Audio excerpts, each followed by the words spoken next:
meus irmãos, eu peço por gentileza que vocês deixem suas Bíblias abertas no capítulo 9 do Evangelho de João. Hoje vou cobrir esse capítulo todo, se assim Deus quiser.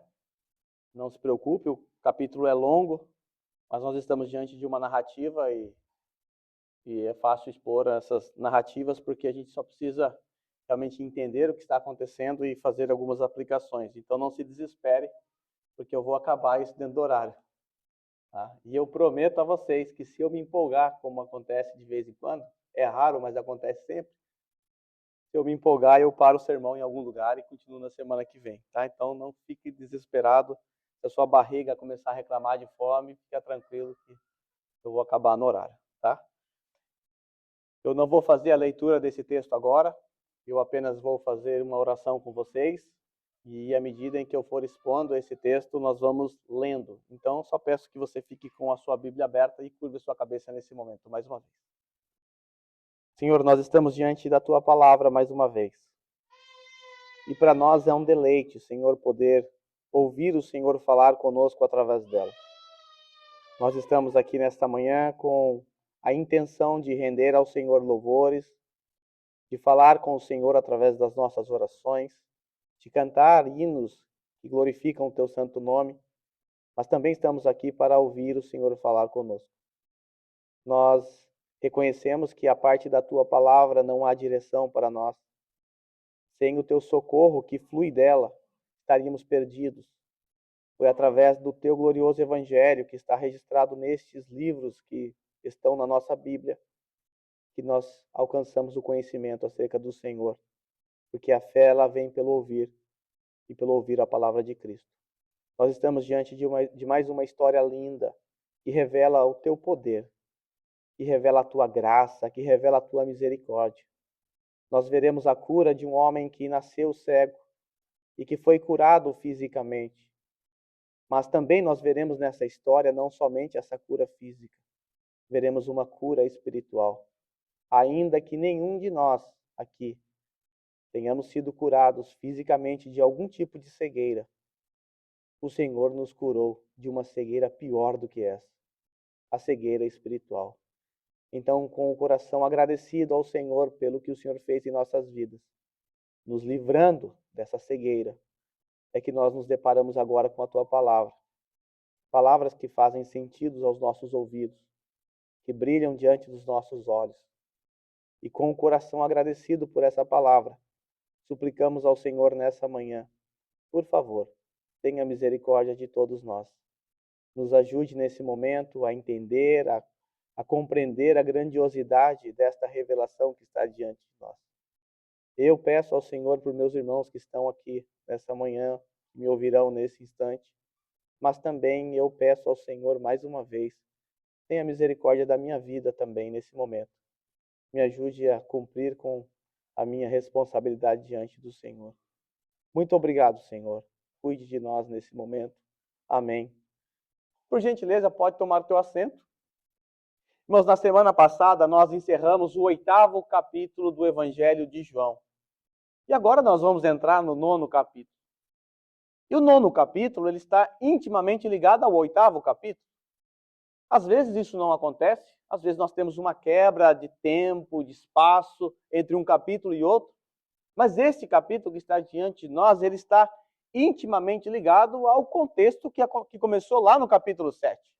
Então, capítulo 7, 8, 9 e 10 estão dentro do mesmo pano de fundo. É importante entender isso, porque nós estamos percebendo que a partir do capítulo 7, houve uma tensão ainda maior entre Jesus e a elite religiosa. Por conta dos pronunciamentos de Jesus, por conta dos milagres que Jesus realizava. Nós vimos lá no capítulo 8, por exemplo, que o Senhor Jesus fez um grande pronunciamento. Lá no versículo 12, ele disse assim: eu sou a luz do mundo. Aquele que me segue não andará em trevas, mas terá a luz da vida. Nós vimos também lá no capítulo 7 que o Senhor Jesus disse: aquele que tem sede, vem a mim e beba. São pronunciamentos profundos, com verdades profundas que tocam a nossa alma. E agora nós chegamos no capítulo 9 e vemos uma cura de um homem que estava cego, e parece-nos que não há nenhuma conexão, mas há. Quando nós chegamos ali no finalzinho do sermão passado, por exemplo, nós percebemos que o clima acabou tenso. Jesus havia chamado os religiosos, 2 sermões atrás, de filhos de Satanás, de discípulos do diabo, porque eles não se apegavam à verdade, queriam matar Jesus. E aí Jesus começa a dizer que, na verdade, eles não são filhos de Abraão. Eles são filhos do diabo. E lá no finalzinho do capítulo 8, Jesus diz assim: antes que Abraão existisse, eu sou. Abraão viu o meu dia e se alegrou. E eles então pegaram em pedras para apedrejar Jesus, tamanho o seu ódio. Eles entenderam perfeitamente o que Jesus estava dizendo. Jesus claramente estava dizendo ser Deus. E até mesmo os filhos do diabo puderam entender a força dessas palavras. Então pegaram em pedras para apedrejar o nosso Senhor, e como bem vimos, ele se ocultou no meio da multidão. Lembre-se que ele estava no pátio do templo, milhares de pessoas, então ele saiu no meio daquela multidão, e assim ele escapou da sua morte, porque ainda não era tempo da sua morte. E aí nós entramos no capítulo 9. O primeiro versículo aqui informa para nós que Jesus caminhando, ou no caminho, dependendo da sua versão, e aqui nós não sabemos se foi exatamente nesse momento em que ele foge do apedrejamento e caminha no pátio do templo, ou se foi no outro dia. Mas uma coisa é verdade: esses eventos estão muito próximos. Está tudo dentro de uma mesma tensão. Mas provavelmente foi no mesmo dia. Então Jesus saindo ali, se ocultando daqueles homens tiranos que queriam matá-lo, passando por um dos portões do templo, local onde ficavam os mendigos pedindo esmola, os coxos, os cegos pedindo ajuda, as viúvas, o Senhor Jesus então com os seus discípulos passa e vê um homem cego, pobre, pedindo esmola, fazendo aquilo que fazia todos os dias, pedindo esmola. E nessas circunstâncias nós temos o 6º sinal miraculoso registrado no Evangelho de João. Vale lembrar que João, quando ele se assentou para escrever o seu Evangelho, ele olhou para toda a história de Jesus que ele viveu, que ele presenciou, e ele escolheu 7 pronunciamentos nos quais Jesus diz assim: eu sou. Nós encontramos 7 afirmações do tipo: eu sou a luz do mundo, eu sou a ressurreição e a vida, eu sou o bom pastor, eu sou a porta. E essas afirmações comprovam a divindade de Jesus. Como bem sabemos, eu sou passou a ser o nome pessoal de Deus, porque foi assim que ele se revelou a Moisés.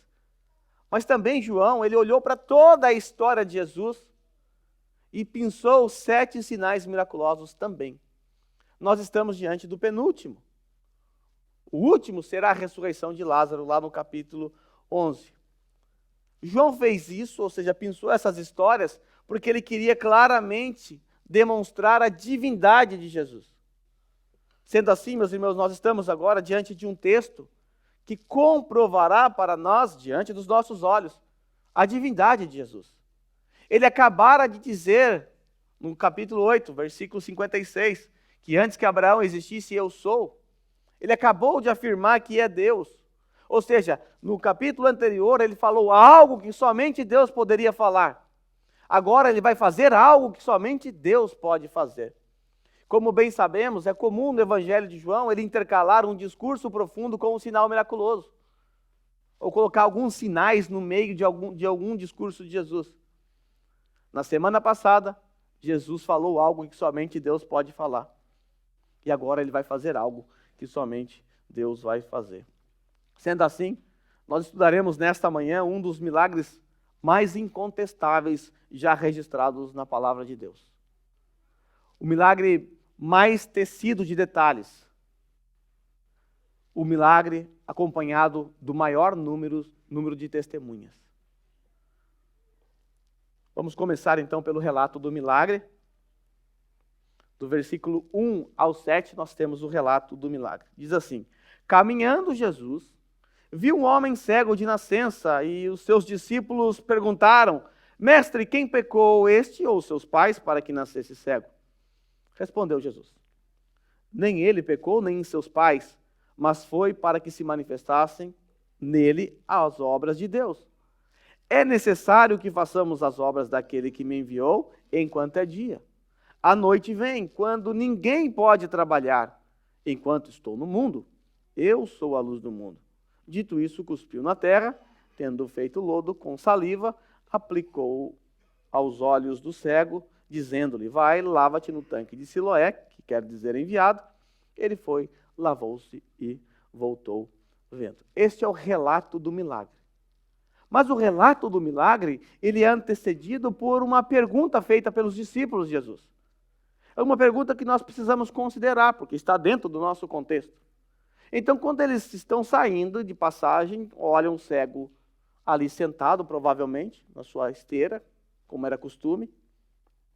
Então, um dos discípulos, representando os demais, fez uma pergunta. Senhor, quem é que pecou aqui nessa história? Foi ele ou foi seus pais para que ele nascesse assim? Irmãos, os discípulos de Jesus, eles estavam apenas reproduzindo algo que ainda estava presente na mentalidade judaica.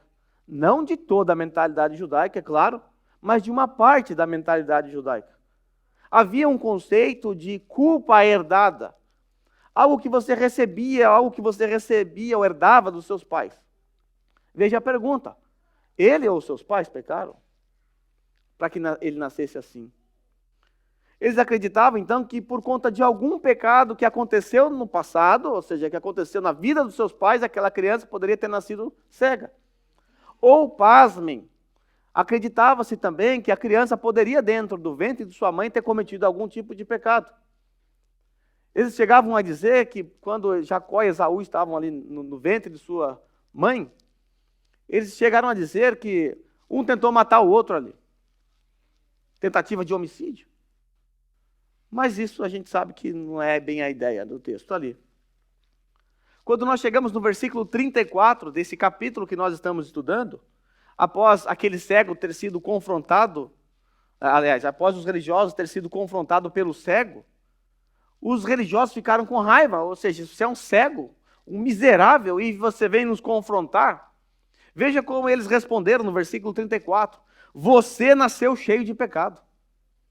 É a mesma ideia dos discípulos. Você nasceu cheio de pecado, como é que você tem a ousadia de nos ensinar? Olha a sua condição, você é cego. Você nasceu cheio de pecado. Ao que nós podemos perceber, então, esse era o pensamento corrente na época de Jesus ainda. E muitos judeus acreditavam nisso. E pasmem, eles acreditavam nisso apesar do profeta Ezequiel já ter refutado essa ideia lá no passado, séculos atrás.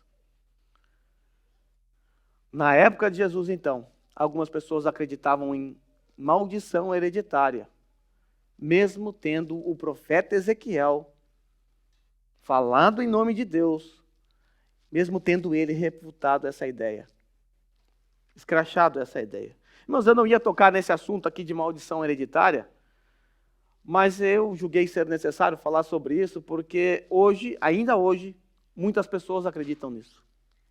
Há muitas igrejas que acreditam em maldição hereditária. E eu vim de uma que acreditava. Na minha infância, eu acreditei em maldição hereditária porque foi isso que eu aprendi. Quando eu cheguei aqui no Japão, eu já não acreditava mais nisso, mas fiquei numa igreja que acreditava, que fazia cursos sobre quebra de maldição. Tudo era maldição hereditária e precisava de alguma coisa para quebrar isso. A ideia é que Cristo não foi suficiente, a morte dele não foi suficiente, então eu agora preciso fazer alguma coisa para remover uma maldição que ficou presente na vida dos meus pais, que passou para mim. Eu participei de um curso chamado Veredas Antigas, que era só sobre isso, só sobre quebra de maldição hereditária. E no final ainda você tinha que ir para uma salinha, onde fazia uma psicologia com a sua mente, a fim de que você colocasse para fora algumas coisas, para se libertar da suposta maldição hereditária. Uma vez eu confrontando uma pessoa que estava com problema no casamento, estava acompanhando, e estava apanhando muito, e não estava mudando. Um dia ele me liga e diz, olha, eu sei qual que é o meu problema. Eu falei, claro que esse é o seu problema, você sabe. Você é pecador, você não quer amar sua esposa como Cristo amou a igreja. Não é isso não. É maldição hereditária. Minha mãe se separou do meu pai arrumou uma outra mulher que se separou, ou seja, está uma maldição na vida do meu pai que está na minha vida, por isso que eu estou quase me separando. Ou seja, ele não tem culpa de nada, a culpa é do pai, a culpa é de outras pessoas. Infelizmente, muitas pessoas hoje acreditam nisso. E acreditar que existe algum tipo de maldição herdada ou hereditária em nossas vidas é, na verdade, menosprezar a obra de Cristo. Porque lá na cruz, Cristo se fez maldito em nosso lugar. Na cruz, ele carregou todas as maldições que estavam presentes em nossas vidas. Acreditar em maldição hereditária é dizer que Cristo não foi suficiente, que existe algo que eu preciso fazer hoje para resolver o problema que Cristo não foi capaz de resolver. Mas vamos lá para o profeta Ezequiel. Por conta de Êxodo, capítulo 20, versículo 4, que fala das maldições que acompanharão as 1000 gerações e tal. Os judeus passaram então a olhar para esse texto quando estavam no cativeiro de uma forma diferente. E deram um significado diferente para essas palavras. Eles olharam para o cativeiro, viram o seu sofrimento e olharam, peraí, não fomos nós que fizemos algo errado contra o Senhor, foram nossos pais. Eles já morreram e agora nós estamos aqui no cativeiro, que culpa nós temos? E eles olharam para Êxodo, capítulo 20, versículo 4, e deram um significado diferente para esse texto e começaram a culpar os seus pais. E eles começaram a dizer ali um ditado popular, muito comum em Israel. Os pais comem uvas verdes e os dentes dos filhos se embotam. O pai que come a uva e estraga o dente do filho. O filho não tem nada a ver com isso, foi o pai que comeu. Então o Senhor se volta contra o seu povo e manda o profeta dizer algo a eles. Diz assim então, a partir do versículo 1. Esta palavra do Senhor veio a mim. O que vocês querem dizer quando citam este provérbio sobre Israel? Os pais comem uvas verdes e os dentes dos filhos se embotam. Aí diz assim o Senhor. Juro pela minha vida, o profeta, palavra do soberano Senhor, que vocês não citarão mais esse provérbio em Israel. Pois todos me pertencem, tanto o pai como o filho me pertencem, e aquele que pecar é que morrerá. Só morre aquele que vai pecar. Eu não morro por causa do pecado de outro, eu morro por causa do meu pecado. Aí ele dá um exemplo. Suponhamos que haja um homem justo que faz o que é certo, direito, que não come nos santuários que há nos montes, e nem olha para os ídolos da nação de Israel. Ele não contamina a mulher do próximo, nem se deita com uma mulher durante os dias de sua menstruação. Ele não oprime a ninguém, antes devolve o que tomou como garantia no empréstimo. Ele não comete roubos, antes dá a sua comida aos famintos e fornece roupas para os despidos. Ele não empresta visando lucro, nem cobra juros. Ele retém a sua mão para não cometer erro e julga com justiça entre dois homens. Ele age segundo os meus decretos e obedece fielmente às minhas leis. Esse homem é justo e com certeza viverá. Veja a descrição. E a descrição de um homem justo, um homem que segue a lei, que é reto, que não faz aquilo que Deus reprova. Um homem bom, aprovado, é verdade. Mas a palavra do Senhor continua dizendo ao profeta Ezequiel o seguinte. Palavra do soberano Senhor. Suponhamos que ele tenha um filho. Esse homem bom agora teve um filho. Um filho violento, que derrama sangue ou faz qualquer uma dessas outras coisas, embora o seu pai não tenha feito nenhuma delas. Agora nasceu o filho daquele pai bom. Se existe algo hereditário, era para esse filho ter características boas do seu pai. Mas veja só as características dele.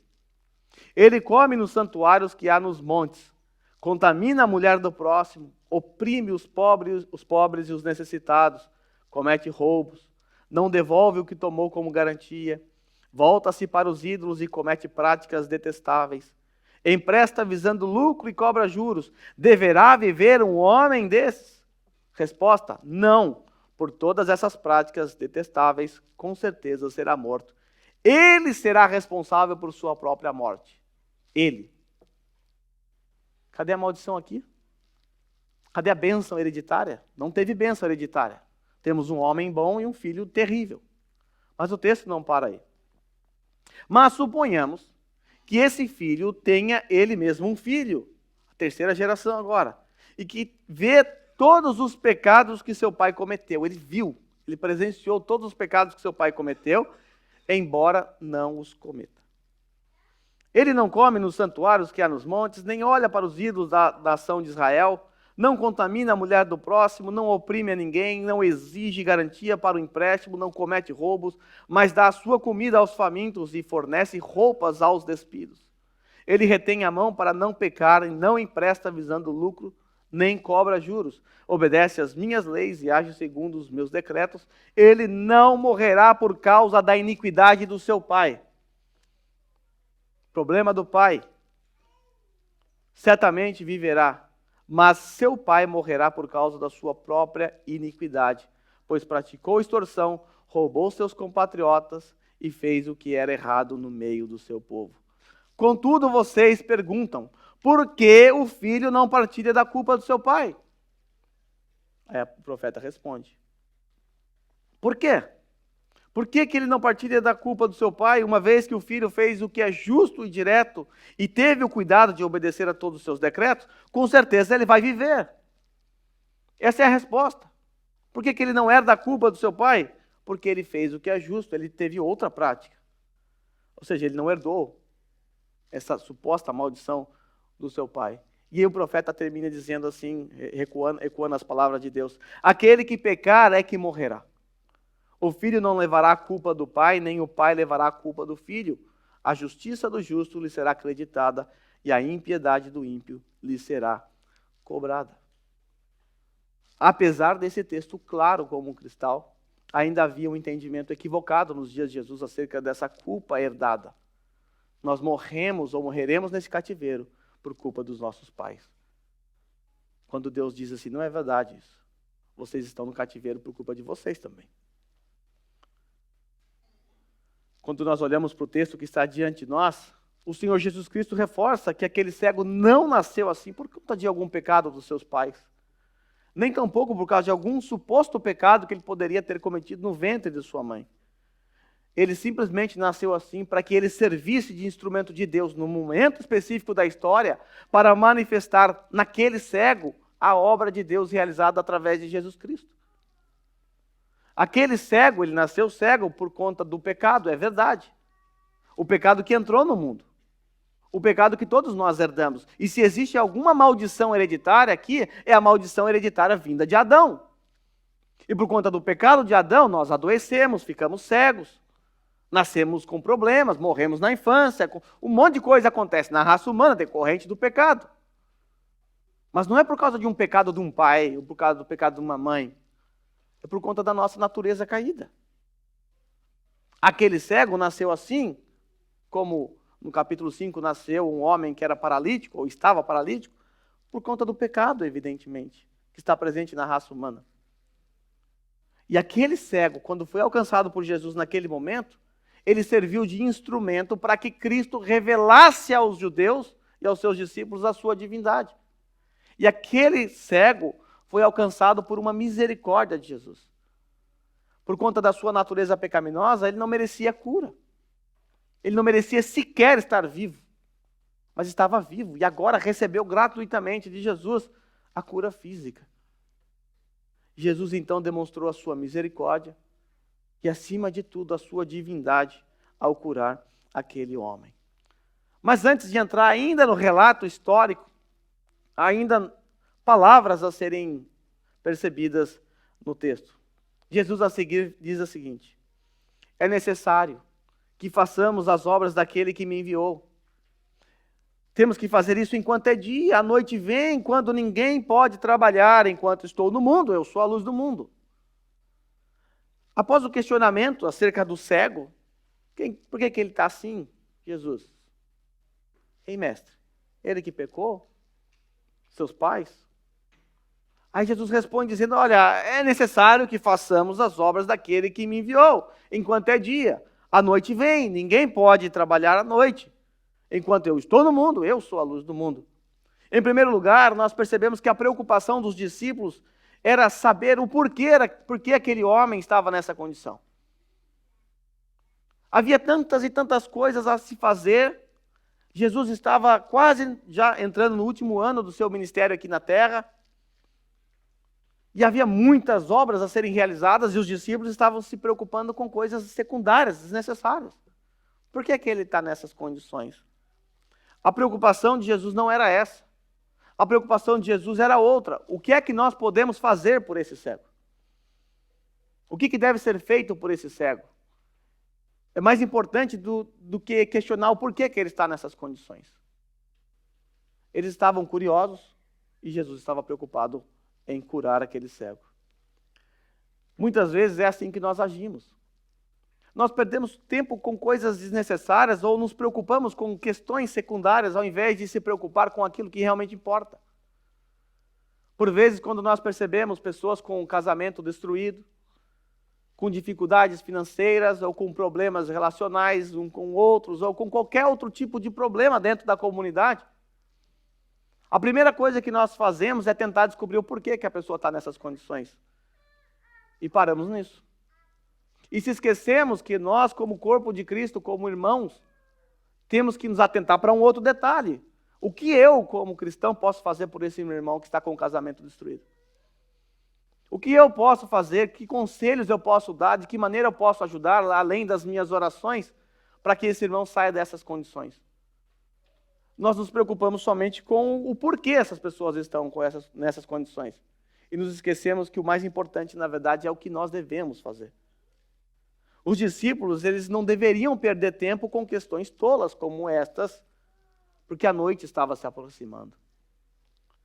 Jesus os compele, então, a fazer a obra de Deus enquanto é dia. Porque haverá um momento em que eles não poderão mais fazer. A noite vai chegar, e quando isso acontecer, Jesus diz, ninguém pode trabalhar. Havia, assim, muitas obras a serem feitas no pouco tempo do ministério de Jesus. E os discípulos de Jesus se esqueceram de focar naquilo que realmente importa. E o que realmente importa para um cristão? O que deve ser prioridade na vida de um cristão? O que o cristão deve buscar em primeiro lugar? O reino de Deus. O reino de Deus.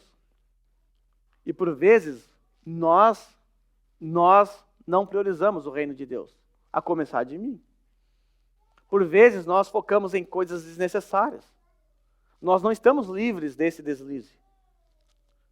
Porque, será que nós realmente temos focado naquilo que realmente importa? A saber, no reino de Deus?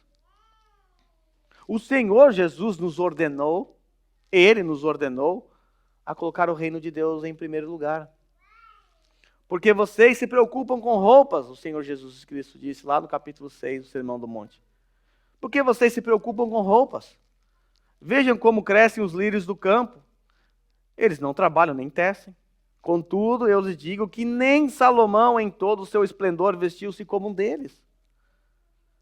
Se Deus veste assim a erva do campo, que hoje existe e amanhã é lançada ao fogo, não vestirá muito mais vocês, homens de pequena fé?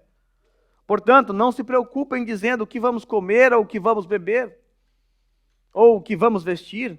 Preste atenção, comer, beber e vestir. É importante que você guarde essas palavras para que você não interprete o versículo 33 de forma errada, como acontece comumente por aí. Comer, beber e vestir. Pois os pagãos é que correm atrás dessas coisas. Mas o Pai Celestial sabe que vocês precisam delas. Ele sabe que você precisa comer, que você precisa beber e que você precisa de uma roupa. E aí então ele diz assim, busquem, pois, em primeiro lugar o reino de Deus e a sua justiça, e todas essas coisas, comer, beber, comida, lhes serão acrescentadas. Portanto, não se preocupem com o amanhã, pois o amanhã trará suas próprias preocupações, basta cada dia o seu mal. É importante destacar que Jesus não está dizendo que nós devemos relaxar, cruzar os braços e esperar a comida cair do céu. Pedir as contas amanhã, afinal ele disse para eu confiar. Evidente que não é isso. O que Jesus condena aqui, na verdade, é quando essas coisas, elas estão como prioridades em nossas vidas. Quando o comer, o beber, ou o trabalho, ou a família, ou qualquer outra coisa está acima de Deus, isso significa que eu deixei de priorizar o reino dos céus. Quando eu passo a me preocupar com coisas, por exemplo, que estão fora do meu controle, como acontece muito, eu estou esquecendo de confiar naquele que está cuidando de todas as coisas. E quando eu me preocupo com essas coisas, eu posso deixar de servir ao reino de Deus, por estar preocupado com essas coisas. Precisamos reconhecer, irmãos, que priorizar o reino de Deus é algo que a maioria de nós não tem feito, a começar por mim. Nós precisamos tirar os olhos das coisas que estão aqui de baixo, que estão aqui dessa esfera. Nós precisamos tirar os olhos dos nossos umbigos, levantar a cabeça e olhar para frente. E quando nós olhamos para frente, sabe o que nós contemplamos? Um campo pronto para ser colhido, pronto para ser ceifado. E ao mesmo tempo nós contemplamos poucos trabalhadores, poucas pessoas para colher, poucos ceifeiros. Há poucos ceifeiros porque estamos olhando para baixo, para o nosso próprio umbigo, para as nossas próprias necessidades. E nos esquecemos que nós fomos inseridos nessa terra como filhos de Deus para trabalhar para Ele, para trabalhar para a sua glória. Jesus disse assim aos discípulos: é necessário que façamos as obras de Deus. Jesus não disse assim, é tolice que você está perguntando, é necessário que eu faça a obra de Deus porque eu estou aqui para realizar essa obra. Jesus coloca seus discípulos juntos, façamos. Nós temos que fazer a obra do meu Pai que me enviou, porque logo virá a noite, quando Jesus for tirado daqui, e ninguém poderá trabalhar. Aí Jesus diz assim: enquanto eu estou no mundo, eu sou a luz do mundo. E depois que Jesus morreu, foi assunto aos céus. O que aconteceu? Será que nós ficamos agora nas trevas novamente? Será que nós não temos mais luz? Porque Jesus foi embora, é verdade. Depois que ele partiu, ele deixou vários luzeiros espalhados pelo mundo. Ele deixou várias luzes que refletem o seu brilho. Nós somos como a lua. A lua não tem luz própria. Ela reflete a luz do sol. Nós refletimos a luz de Cristo. Foi exatamente isso que ele falou no capítulo 5, versículo 14, 16. Vocês são a luz do mundo. Ele está falando para os seus discípulos. Hoje nós somos a luz do mundo. Porque nós refletimos a luz de Cristo nesse mundo podre, nesse mundo de trevas. E não se pode esconder uma cidade construída sobre um monte. Todo mundo vai ver. Também ninguém acende uma candeia e coloca debaixo de uma vasilha. Não faz sentido. Uma candeia é para iluminar. Ninguém coloca debaixo de uma vasilha. Ao contrário, coloca no lugar apropriado para que ela ilumine e todos da casa possam ver. Aí Jesus diz assim: assim, como essa candeia, assim brilhe a luz de vocês diante dos homens. A nossa luz deve brilhar diante dos homens. Para quê? Para que os homens as vejam, ou seja, vejam as nossas boas obras, e glorifiquem o Pai de vocês que está nos céus. Então nós realizamos boas obras, e quando realizamos boas obras é a nossa luz brilhando, que é a luz de Cristo que está em nós, e assim os homens glorificam o Pai, nosso Pai que está nos céus. Consegue perceber alguma semelhança aqui com as palavras de Jesus no texto que nós estamos estudando? Aquele cego estava recebendo naquele momento a luz de Cristo. Deus estava sendo glorificado através desse milagre, pela obra realizada por Cristo naquele cego. Afinal, os sinais miraculosos apontavam para a divindade de Jesus. Jesus é Deus, Ele é digno de toda a glória, de toda a honra. E agora Jesus está dizendo que nós devemos glorificar o nosso Pai através das nossas boas obras. Quando assim fazemos, estamos irradiando a luz do nosso Senhor Jesus Cristo. Após o Senhor Jesus responder esta pergunta levantada pelos discípulos, quem pecou, ele ou seus pais, o Senhor então realizou o sexto sinal miraculoso em favor daquele cego. Versículo 6. Dito isto, cuspiu na terra, tendo feito lodo com saliva, aplicou nos olhos do cego, dizendo: vai, lava-te no tanque de Siloé, que quer dizer enviado. Ele foi, lavou-se e voltou vendo. Foi assim que o Senhor Jesus curou aquele cego. fez um lodo com sua saliva, passou nos seus olhos e ordenou que ele se lavasse do tanque de Siloé. Ele foi, obedeceu e voltou enxergando. Nós estamos diante de um milagre fascinante. O próprio texto vai dizer que isso não havia acontecido até o presente momento na história conhecida. É um milagre fascinante. É um milagre nunca presenciado antes. E sem sombra de dúvida, estamos diante de um dos milagres incontestáveis já realizado por Jesus. É incontestável porque ele contou com pelo menos 3 testemunhas. Vejamos quais foram. Primeiro, o próprio cego, evidentemente, que não enxergava, agora está enxergando e estava dando testemunho acerca do ocorrido. Também nós temos os vizinhos e os conhecidos, as pessoas que viam aquele homem pedindo esmola constantemente. E, por fim, os pais do cego. Vamos começar pelo próprio cego, que é mais fácil. Evidentemente, sem trocadilho, o cego foi uma testemunha ocular da sua própria cura. Ele presenciou a sua cura. Ele sabe quem ele era e o que ele se tornou após Jesus ordenar que ele se lavasse naquele tanque. Ele viveu nessas condições por anos, ou seja, desde o seu nascimento. Ele nunca viu a cor das flores, a cor do céu. Nunca viu a face dos seus pais. Ele nunca viu a cor do céu, não viu nada. Tudo que ele via era um vulto. Tudo que ele via era trevas, densas trevas.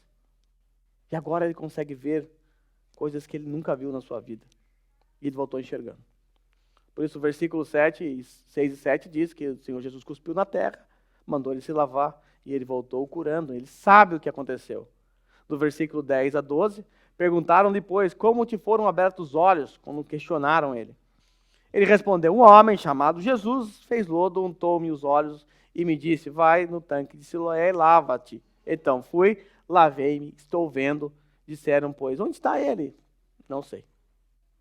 Quando meus olhos se abriram, ele não estava do meu lado, eu não sei quem é, nunca vi o rosto dele, só conheço a sua voz. Então o cego, evidentemente, é a sua própria testemunha.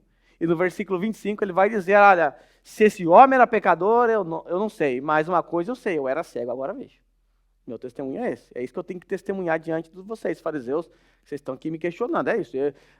Como isso aconteceu é problema de vocês. Eu só sei de uma coisa, eu era cego e agora vejo. Só que nós já vimos lá no capítulo 5, por exemplo, que os judeus não aceitavam autotestemunho. Eles questionavam Jesus porque Jesus estava dando testemunho acerca de si mesmo. E de acordo com a lei, não dá para aceitar um autotestemunho. Vou falar bem de mim mesmo, evidentemente. Eu posso inventar uma história. Os judeus não aceitaram, mas tudo bem. Nos versos 8 e 9, nós veremos que aquele milagre contou com inúmeras testemunhas. Veja aí. Os vizinhos do cego e aqueles que o conheciam de vista. Então, os vizinhos e os que dantes o conheciam de vista, viam ele como mendigo, perguntavam, não é este o que estava sentado pedindo esmola? Não é esse aí que ficava lá na porta do templo pedindo esmola? E aí as pessoas olharam, e uns diziam então, é ele sim. E outros, não é, se parece com ele. Imagine, era cego, de repente está vendo. Pode ser que não seja a pessoa. Ontem mesmo eu vi ele pedindo esmola, agora ele está aqui? Não, deve ser outra pessoa. Mas o cego, ao ouvir isso, ele respondeu, sou eu. Sou eu mesmo, eu sou o ceguinho ali que ficava pedindo esmola. Então nós estamos diante aqui da segunda testemunha. Muitas pessoas viram aquele homem, além da vizinhança de onde ele morava. Viu ele pequeno, criança, crescendo como cego. Muitos viram no templo aquele homem pedindo esmola, a sua vida toda ele fez isso. Mas nós temos também a terceira testemunha. Só que antes de chegar na terceira testemunha, para que a terceira testemunha fosse convocada, quando essas pessoas, os vizinhos e os amigos, ou aqueles que conheciam ele de vista, viram essa cena, evidentemente surgiu um burburinho lá nos pátios do templo. E isso caiu nos ouvidos dos fariseus. Que aqueles que lá no capítulo 8 estavam com raiva de Jesus, querendo matar Jesus à pedrada. E eles ficaram incomodados, porque eles ouviram falar que Jesus havia curado um cego de nascença. E eles então resolveram investigar. Os investigadores lá do Sinédrio. Os fariseus resolveram investigar. Veja a investigação levantada por eles. Versículo 13 a 17. Levaram, pois, aos fariseus o que dantes fora cego. Levaram o ceguinho lá para prestar depoimento. Esse é o primeiro depoimento dele.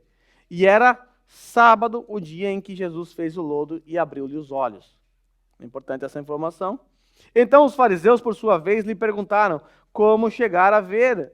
E ele respondeu assim: aplicou o lodo aos meus olhos, lavei-me e estou vendo. Simples, é o que aconteceu. Por isso alguns dos fariseus diziam: esse homem não é de Deus, falando de Jesus, porque não guarda o sábado. Segundo a tradição, não segundo a lei, o Senhor Jesus havia violado o sábado porque ele fez lodo com uma saliva, num barro. E Jesus fez isso exatamente porque era sábado. Porque a mentalidade daqueles religiosos é que estava equivocado. A lei não proibia obras de misericórdia, por exemplo.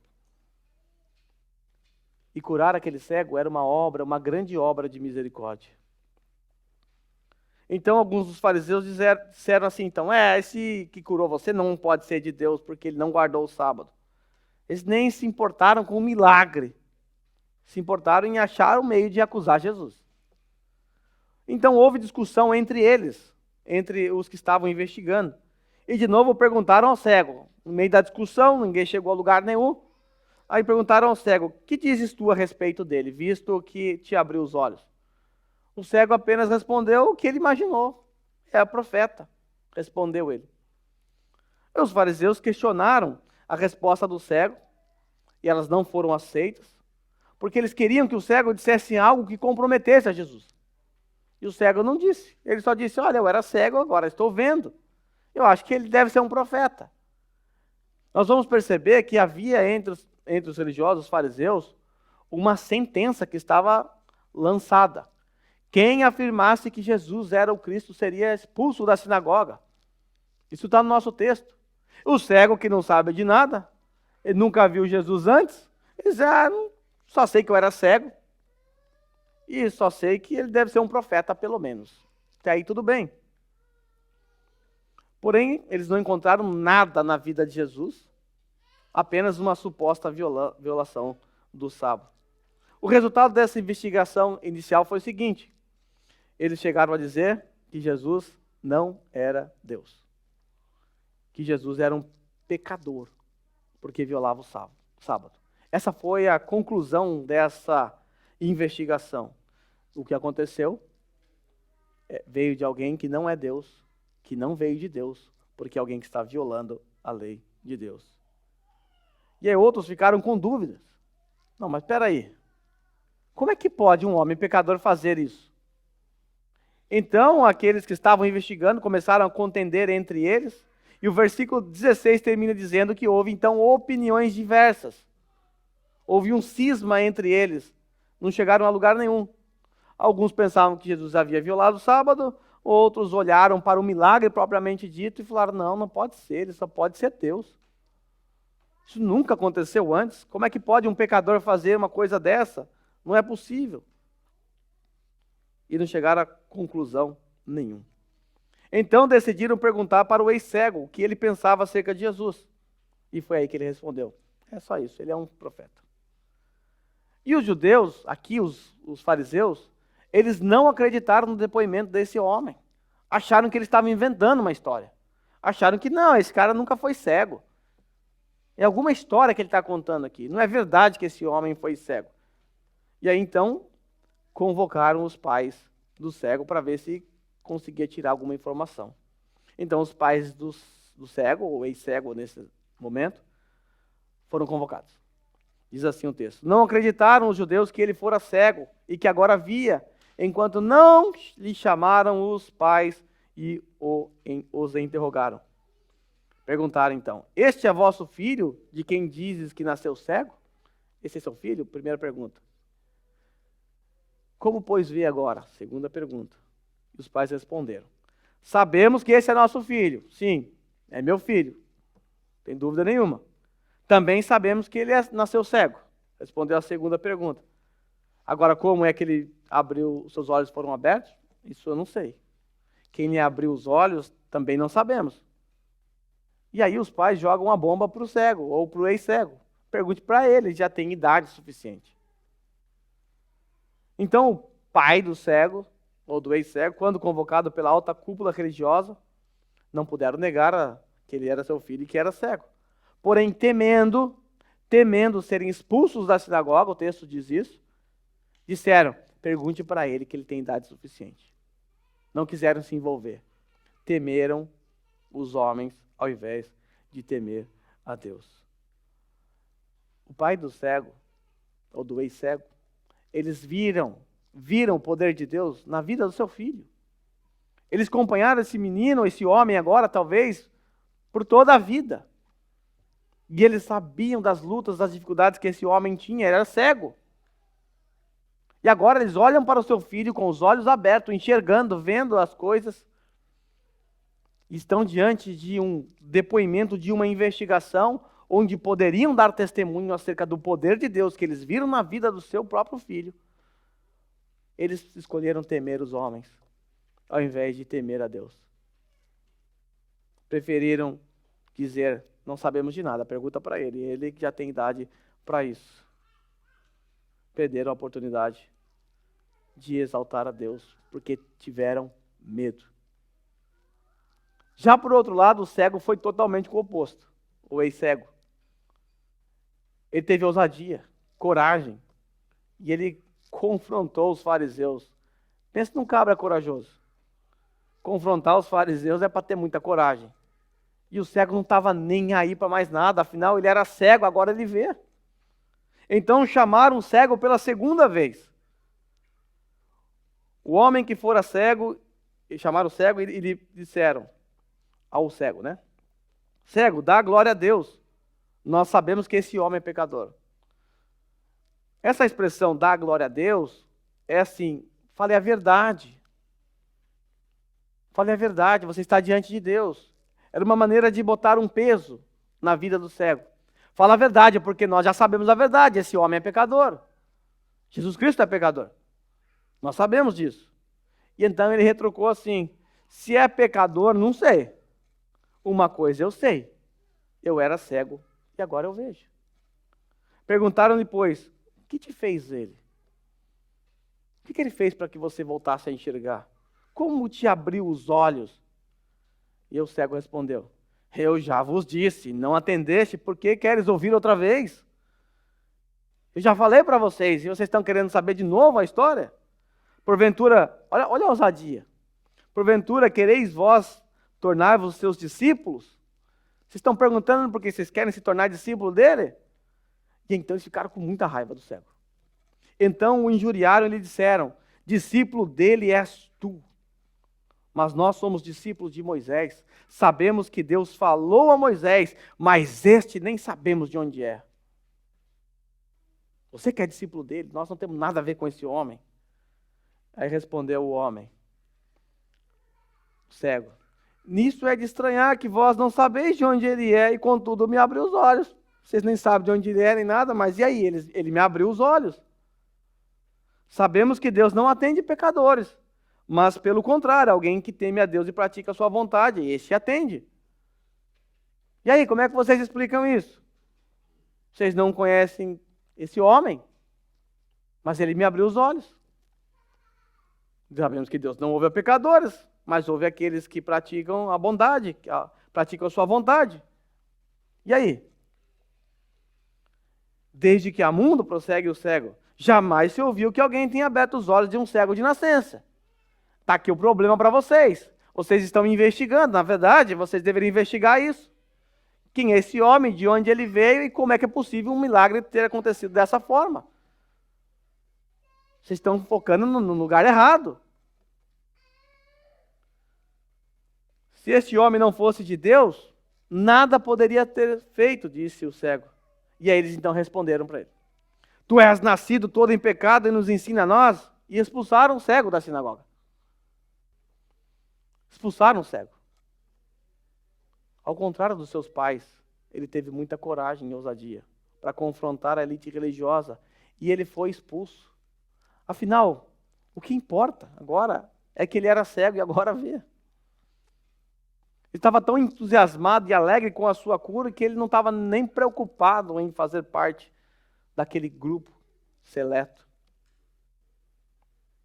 Mas nós temos também, do versículo 35 ao 41, o segundo e mais importante milagre.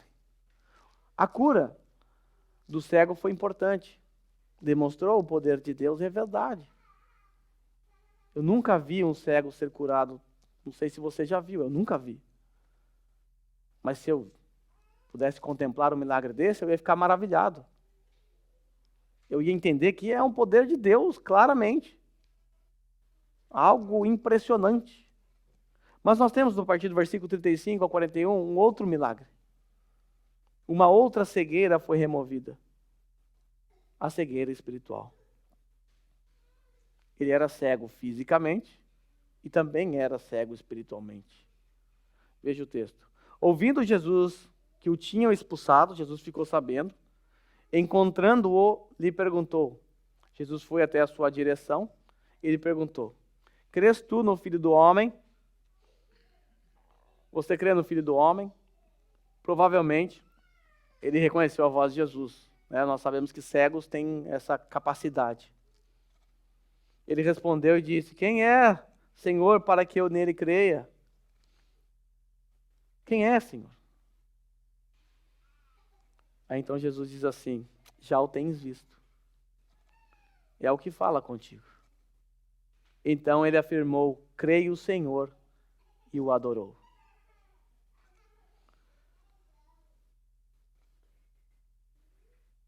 Crês tu no Filho do Homem? Você crê no Filho do Homem? Perguntou para o cego. Ele respondeu: quem é, Senhor, este, para que eu nele creia? Agora Jesus pôde dizer para ele: você já tem visto ele. É esse que está na tua frente. É esse que está falando com você. E qual foi a reação desse cego? Seus olhos espirituais se abriram. Ele creu e adorou Jesus naquele momento. Prosseguiu Jesus: eu vim a este mundo para o juízo, a fim de que os que não veem, vejam, e os que veem se tornem cegos. Alguns dentre os fariseus que estavam perto dele perguntaram-lhe: acaso também nós somos cegos?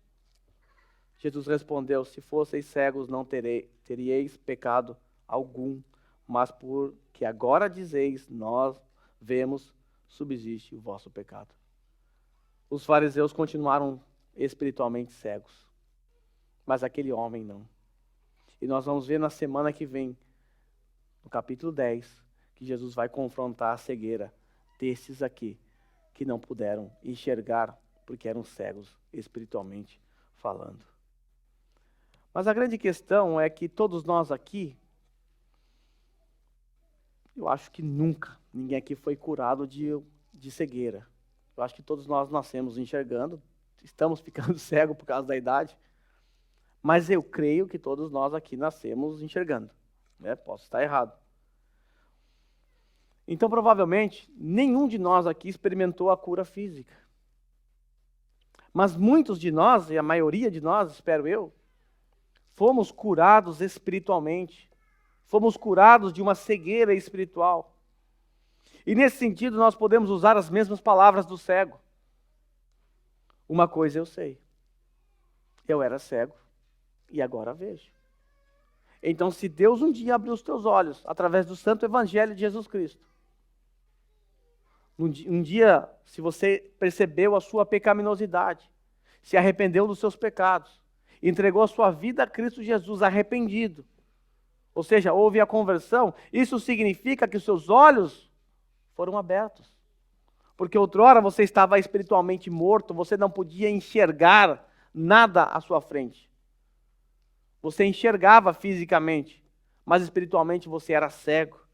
E se isso aconteceu na sua vida, você pode dizer: uma coisa eu sei, eu era cego e agora eu vejo.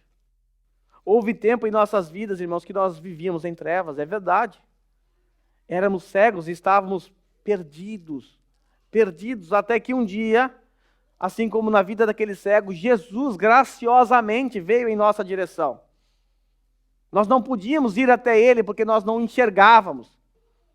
Nós não podíamos ouvir a sua voz porque éramos surdos. Mas tudo bem, ele veio em nossa direção e nos abriu os olhos da fé. E a primeira coisa que nós vimos, quando os nossos olhos se abriu, foi uma imensa e gloriosa cruz. Uma imensa e gloriosa cruz estava diante dos nossos olhos naquele dia.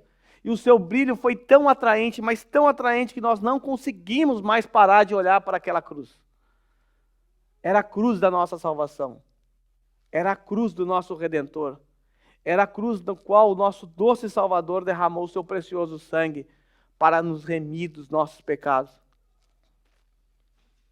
E assim como o homem que era cego, nós também reconhecemos a doce voz do nosso Senhor e o adoramos. E o adoramos. Se você creu em Cristo Jesus, você não é mais cego. Hoje, você enxerga constantemente sobre uma lente especial o mundo. Você enxerga o mundo sobre uma ótica da cruz. A ótica da cruz. Porém, se você ainda não creu em Cristo Jesus, ou seja, não se arrependeu dos seus pecados, não entregou sua vida a Ele, não o confessou como seu Senhor suficiente Salvador, isso significa que você permanece cego, permanece em trevas e haverá condenação para você. Porque permanecendo assim, você estará rejeitando abertamente aquele que tem poder para te salvar. E ao fazer isso, permanecendo nessas condições, não haverá esperança nem solução para a sua vida. Você morrerá assim. Você já está espiritualmente morto. E no dia que você morrer fisicamente, você se encontrará com o justo juiz. E naquele dia não haverá desculpas. Naquele dia não haverá mais nada que você possa fazer. Porque se Deus não abrir os teus olhos agora, não há nada que você possa fazer, e essa será a sua condição até o último dia, até o seu último fôlego. Sendo assim, não haja como os religiosos, que questionaram Jesus, que questionaram o seu milagre. Não olhe para essa história e imagine que essa história é apenas uma história bonita, de cura. É linda, essa história é bonita. Mas essa pode ser a sua história também. Essa pode ser a sua história. Você pode dizer, eu era cego e agora vejo. Mas para isso é preciso que haja arrependimento, reconhecimento de pecados. É preciso que reconheça Jesus como o único, suficiente Salvador da sua vida. Do contrário, você permanecerá cego. Meus irmãos, nós vamos cantar agora um hino 396 do cantor cristão chamado Cegueira e Vista. Eu peço a vocês que, por gentileza, se coloquem em pé. Vamos cantar aquela música que fala assim, ó, tão cego andei, perdido vaguei. Esta era a nossa condição. Nós vamos ver que foi na cruz, lá na cruz, que nós, que éramos cegos, um dia vimos os nossos pecados castigados em Jesus. Porque foi ali na cruz, pela fé, que os nossos olhos se abriram.